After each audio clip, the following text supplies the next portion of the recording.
As I'm here cooking up a little breakfast, you know, my sensei, the GOAT, one of my mentors, he posted something on Instagram this morning on his story that stuck with me. It was a Brendan Burchard quote. Every morning you wake up, you have a fresh slate.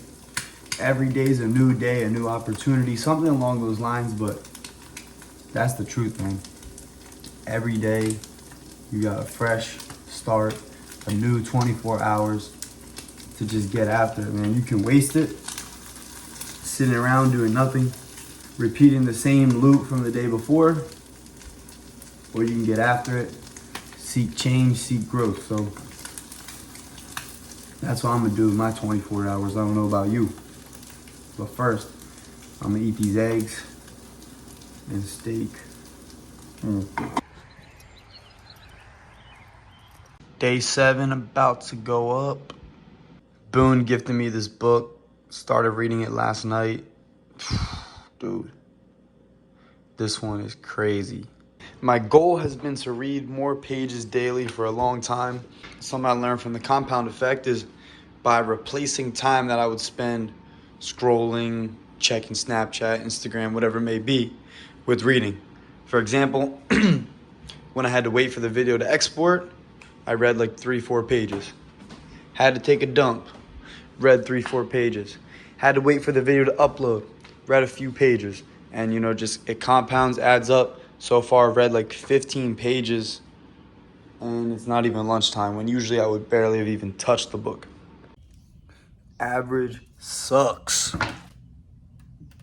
Your attitude is your greatest asset. Think about how many people you talk to, maybe at school, at work. Yo, man, how are you, bro? Great to see you. Could be worse. Same shit, different day. Like, that is the most depressing thing I've ever heard. That is the attitude people have about life, that they're just going through the motions, living in a loop like it's Groundhog's Day.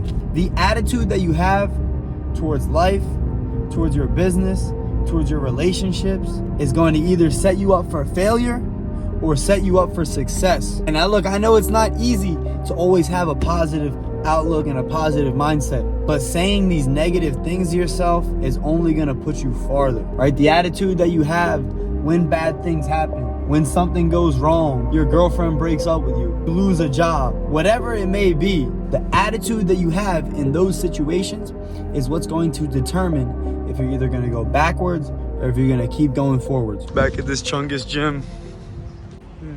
Was walking on the way to the gym.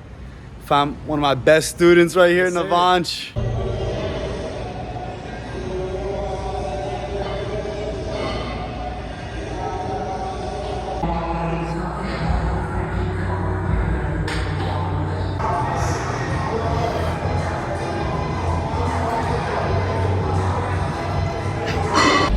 Millionaire by 40. Great book. But as Drake said, fuck being rich when I'm 40, man. I'm trying to make it now. One of the things that it talks about in this book is, how does your car look?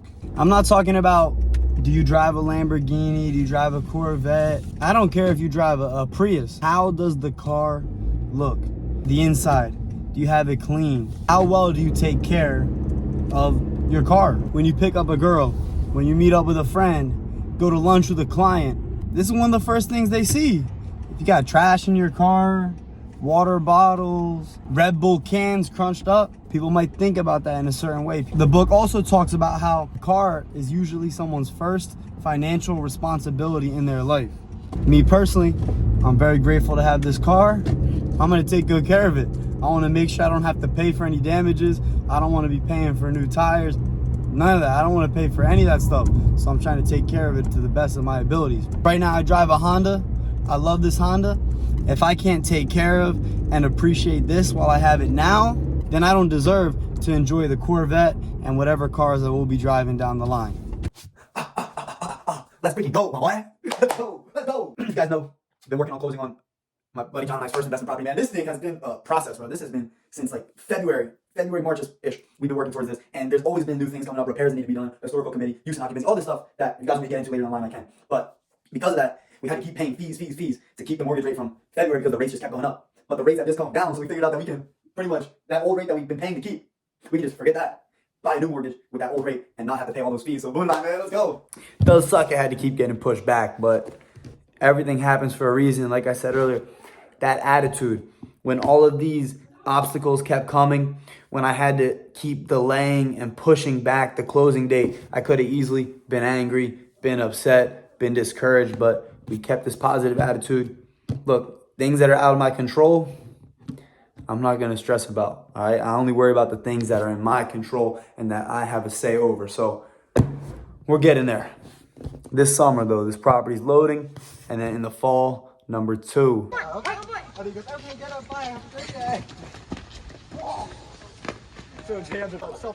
Big graduate right here, man. Back here, round 2. Thirsty Thursday. I'm not thirsty, I'm hungry. One of my favorite quotes from this book: the haves and have-nots can often be traced back to the dids and did-nots. The people who have, did. They did put in the work, did take the risk.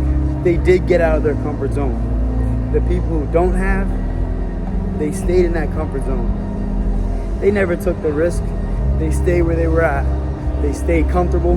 The haves and the have-nots can often be traced back to the dids and did-nots. Do or do not, the choice is yours, man. Every day I'm here, I absolutely chief the hell out of this water machine. All you need is the drive to succeed and the ability to set goals. That's it. Those are the only 2 things you need to be successful. You need the drive. You need to want it. You need to be thinking about this 24/7 from the moment that you wake up to the moment that you go to sleep. This is the only thing on your mind. It has to be on your mind 24/7. Making sure that these things are not wishes. These are not dreams. These are goals, right? We have an attainable goal and ways that we can get there. I hate to say it.